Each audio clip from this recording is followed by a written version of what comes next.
so I'm going to show you my method for finding Airbnb apartments. I've been doing Airbnb now for, I don't know, something like 8 years. And when I started, there was definitely a margin of error. You know, we had only 2 bad experiences. Airbnb has been great at taking care of us when something has gone a little bit off. But throughout all these years, we've had some great experiences. If you read through the blog, we've stayed at Medici castles and we've stayed at some amazing places. So, I guess I'll put a link to this on my blog, and this is my spreadsheet that I use, and it really does help a lot in order to find a place. Let me show you what I do first. So let me head over to Airbnb. Okay, so the first thing I'm going to do is I'm going to select my location, which this time is Venice, and then I'm going to select my check-in dates, and then I'm going to click search. So this is the initial, but there are certain things that I don't like. I don't like a smoking apartment because I don't smoke. I need to have internet because I work online. So what we're going to do now is we're going to select our different filters. So let's go ahead and do that. Okay, so you just click here for more filters. When it opens up, I need to have at least 1 bedroom. I don't really care how many beds, I just need 1 bed. So now what I'm going to do is I'm going to go here, and I always make sure I select wireless internet, which I always need. I love to have a kitchen. I love to have a washer, and something you absolutely need because I'm going there in August. I need to have air conditioning because Italy is very hot in the summer. So think about these things. Think about, you know, what's the weather? What am I going to need? If it's winter, you may need to have heating. So think about these little things that go around, okay? Now, these are my absolute basics. I work off of this. Okay, so let's go ahead and click show listings and see what comes up. Okay, so now I've got all of the listings that come up, and now what I'm going to do is select how much I want to spend because I don't want to spend more than, say, like $200. So we're going to go here and we're just going to scroll down to 200. And now we have a better set of results for me. So I look for listings that have pictures. I look for listings that look similar to my apartment because I usually find that I feel a little bit more comfortable in places that are like mine, or if a picture really jumps out at me that's really charming, I will look for that as well. So I'm just going to start scrolling down and seeing what's here. Okay, so I'm going to scroll down and take a little bit of a look here.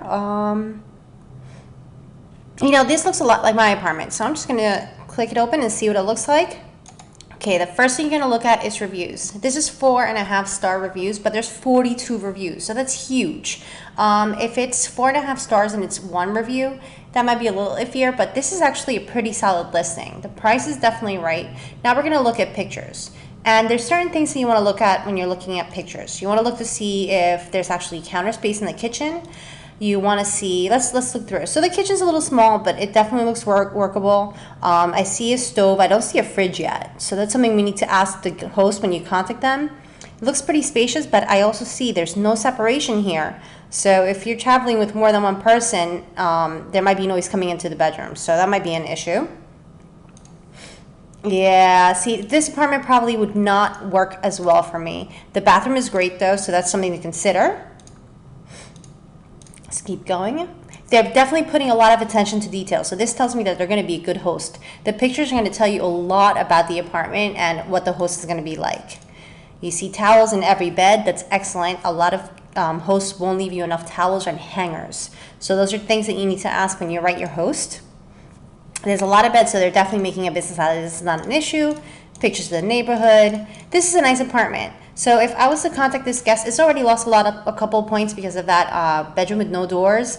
I also don't see a fridge. This may be a fridge. You can ask the host, and yeah, but overall, it's a pretty good apartment. Let's scroll down and read through the reviews and see what they say because the reviews will tell you a lot. Unfortunately, that's in German.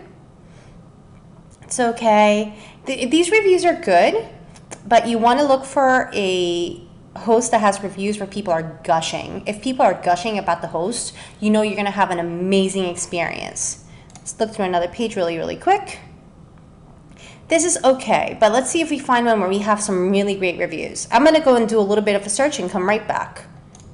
Okay, so I've looked at this particular listing and it fits pretty much all my basics. No, you know, it's a non-smoking apartment, it's got internet, it's got a kitchen, it's got a washer dryer, etc., etc. But what I do like, this is not really more my style. I'm a little bit more modern, but I love that it's right on the canal.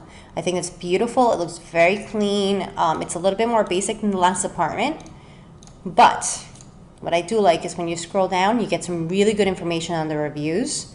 So the neighborhood is clean, quiet, and safe. That's something you want to know because this is a neighborhood that's on the canal and there's a lot of tourists in Venice. So this is a great keyword.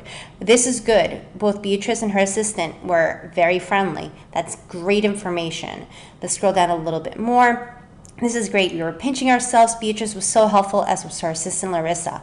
This is fantastic. These are really good. This is exactly the kind of review you want to see in your host listings. Before our arrival, Beatrice contacted us, so that means that she's communicative beforehand. Larissa was there to greet us. She showed us around the apartment. This is good. Being right on the canal was amazing. We could go to this small terrace, so it's got a little bit of an outdoor area. This is great. The apartment was in a non-touristy part of Venice. You want to take some time to read your Airbnb reviews because it's not only about the apartment, but it's also about the neighborhood. So I know it's a little bit like time consuming, but it's totally worth it to read these reviews. So I actually think this apartment's great, and I'm going to add this to my spreadsheet because the reviews are telling me a lot of good stuff. So let me head back over to the spreadsheet. Okay, so I'm just adding all my information. This gives me my nightly price, and there was internet. There was a small balcony, which is not really an outdoor area, but I'm going to put balcony because I like an outdoor area, so that's pretty good. And all the good stuffs, and this was a 5-star. Okay, so right now I'm going to tell you right off the bat, this apartment for me is out because it's smoking. So you got to start kind of like narrowing stuff down. So I hide it just in case I want to look back at it again, but that's hidden.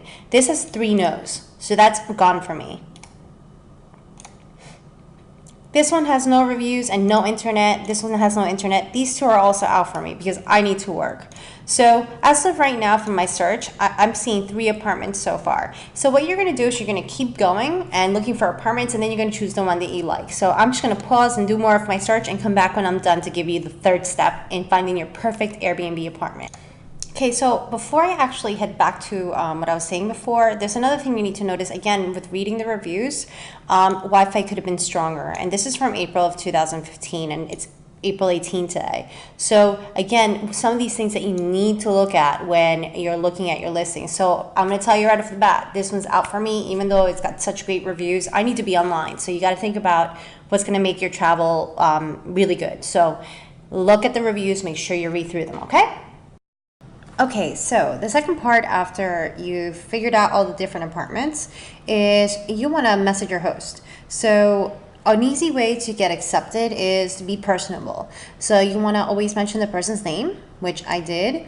You want to tell them, you know, a little compliment. It never hurts. I usually tell them their home is lovely because I wouldn't stay at a place that wasn't. And then you ask them whatever questions you have. So, you know, I work online. What's the internet like? Is there hot water? What's the water pressure like? You know, do you have a fridge in your kitchen? Whatever questions you had from when you were looking, this is the time to ask. And then if you've already traveled on Airbnb and you have good reviews, you might want to throw that in there so that they know they can look at your listing and see what your reviews are like. If you don't, you can just say like, hey, I'm new to Airbnb, but I'm going to be a fantastic guest, you know, just to reassure them. So this is step number 2. And then step number 3 is getting accepted. So what I'm going to do now is I'm going to post both of these videos I just made. And then when I actually get to Venice and I get to my flat, I'm going to update with a final video to let you guys know if I was successful. If you do have questions in the meantime, drop me a line. Thanks.